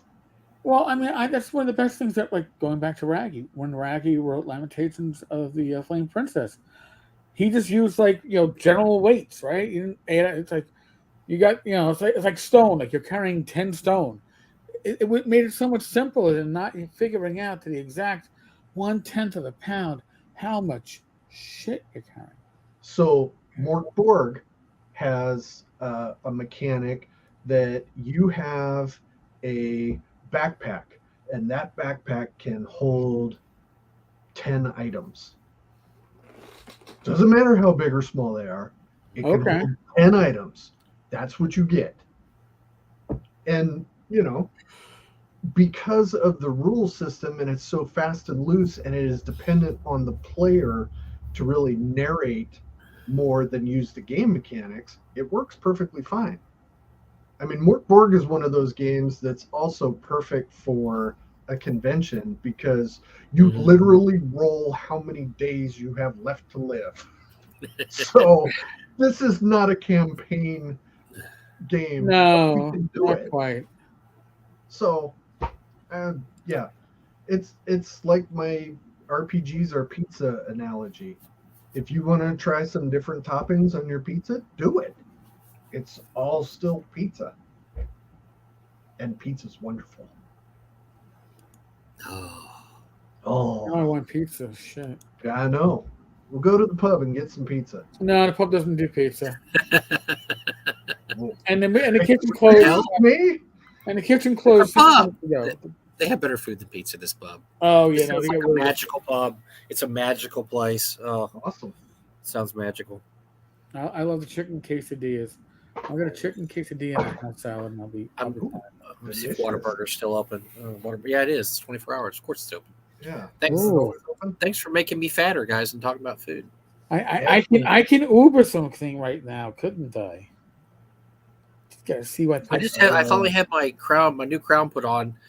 I've been eating on my left side for 2 months, and I lost almost 10 pounds that 2 months because it turns out when you eat on your left side and you can't eat on your right side, you eat less food because you get tired. Your jaw gets tired after a while, and you're like, I just can't do this anymore. So I expect to Sounds gain like all quitter back. talk to me. I'm going to gain all that weight back very shortly, I think. Okay, I wanted to bring something up, and I forgot to do it before when we were talking about the whole OSR thing. The person that most succinctly captured all of the reasons why all this policing in the OSR is absolute bullshit is the Greyhawk Grognard, Joe Block. Yes. And his video is the OSR destroying itself. I strongly encourage anybody interested in this to watch that and listen to what he says, because that was chef's kiss. And I watched that right before I came on here, so now I'm disappointed with these guys. Dude, well, being second fiddle to Joe Block, I'm happy with that. All right, I mean, it's not for the fact that he's from New Jersey. Other than that, he's an excellent person. You New Yorkers fighting amongst yourselves. He's not a New Yorker. It's a junior. It's all the same state, man. Nobody cares if they're outside. It's Northeast. Yeah, it's all Northeast us. We don't know what you guys are doing up there. I think Eric is sending a bomb to my house. What? Even as we speak. Are you telling me that I need to, like, my beard is getting too long? What is that supposed to mean? I send a bomb to your house. Negative, sir. Negative. Now I'm getting it from the chat as well. I'm sorry, New Jersey is not New York. Evil Cheese used to be a New Yorker until he moved to better climate down south. No, man. Yeah, well, if you drove 8 hours to New York last weekend, it was all mountains. You were in the Catskills. Congratulations. Yes, you were probably driving north to south or south to north. Well, I'll be making the drive to GameWorldCon next month, and I guess you'll be there, Skeeter. Absolutely. And I will be there, and Harry I guess Oliver. Whoa, he finally popped. What the hell? What the hell? He missed the whole show. What? Yeah, you're late. You're about ready to say goodbye. We're about to wrap up, you know. What the hell? What the hell is this guy doing? Thinking he can just pop it. By the way, Gary, you forgot your shirts. You're still here on the table. That's what I wanted you to take them to get them out of here, and they're still naked? here. So. Way to go, Gary. See, I had a couple shirts for him. Okay, so if you guys are wrapping up, I'm going to tell everybody who missed it in the very beginning. Levi Combs, Planet X Games, has a Kickstarter going, launching October 11th for 3 purses for Sister Saren for 5th edition. And it's awesome. It is great. He showed me the pre-production side of it, and it is very non-scary. And I have Kickstarter for part 5 and 6 of The Valley Out of Time. That is going live October 4th. Tomorrow. Not tomorrow. Whoa. Oh. Next week. Yeah. Some amount of a few time. days. I was really worried because I don't remember all that stuff that happened. No, I'm all screwed up on my days. I hope it's October 4th. Yes, it is October 4th through the 25th. And we'll see you guys at Gamehole, and come by and visit the Independent Publishers Union in Demo Row. I don't know if the OSR will still be alive then, but if it is, I will definitely go there. I hope so. If not, it's going to be tomorrow in 10 or 20 years. If you're in the DFW area this weekend, I'll be at Lone Star Game Expo put on by A couple of good friends of mine that also do they come to North Texas every year. They haven't done this con in a couple of years because of COVID, but they're back, and it's a good general gaming con. It's about 500 people, about the same size as North Texas. It's at the Grapevine Convention Center. So if you're in the area, come by and say hi. I'll have a table there. I think it's going to be next to Ben Burns, which is a bummer, but I'll do what I have to do. Play with the hair, man. Play with the hair. No, not that. Not Ben Barsh. Ben Burns. Oh, Ben Burns still has hair, barely, but barely. You can still play with the hair. It's curly. He carries around his three Castles awards everywhere he goes. He has you got to send him up on the table. He just walks around with them. So he'll be there with all his 3 Castles awards. So, but yeah, I'll be doing that this weekend. So anybody in the area, come by and say hi. Please come by and say hi. I'll be bored. Please he'll be lonely, man. He'll be lonely. I can't drink in there. It's a convention center. I'll let you drink. Of course, I'll be bored. Oh shit, man! You don't know how to do it. It's been too long. What happened? So you've had to sneak little nip, and dude, you can fill up that can. I'm still working on my 4 cases of New Glarus beer that I bought back in July. I still got beer left from there. It's like amateur hour. Listen, I want to thank all the new subscribers. We've, I think 1,612. Yeah, we had a big jump. Thanks, everybody. Appreciate it. Really do appreciate it. Live stream this Friday and next Friday will be with Glenn Hallstrom. Unless we manage to fuck that up, in which case, God only knows. Some random news tomorrow. Gamers Health on Saturday. And I don't know. Otherwise, what's going on Friday? What do you got Friday? I got Glenn. Glenn okay. Friday and next Friday. Glenn. Well, Glenn, I love me some Glenn. Love me some old man Glenn. I couldn't do it 2 weeks ago because I was at ChinaCon. So we had to squeeze the Glenn in. Squeeze in the One Glenn of these in. days, I got to get in his Gangbusters game. Oh, it looks a lot of fun. It's great. It's great. Yeah. The people... The best advertiser I ever had for that was the first year he ran it.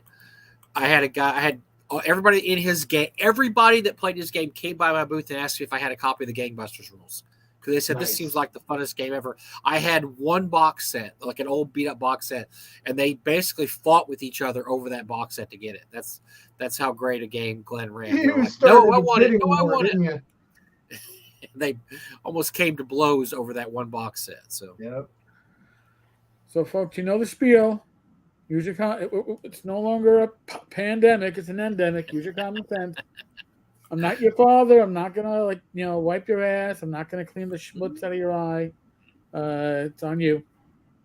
Other than that, be safe, be well. God bless. Roll those dice, roll them well. Thank you to Skeeter. Thanks, Skeeter. Thank you to Levi, and thank you to everybody in the live stream.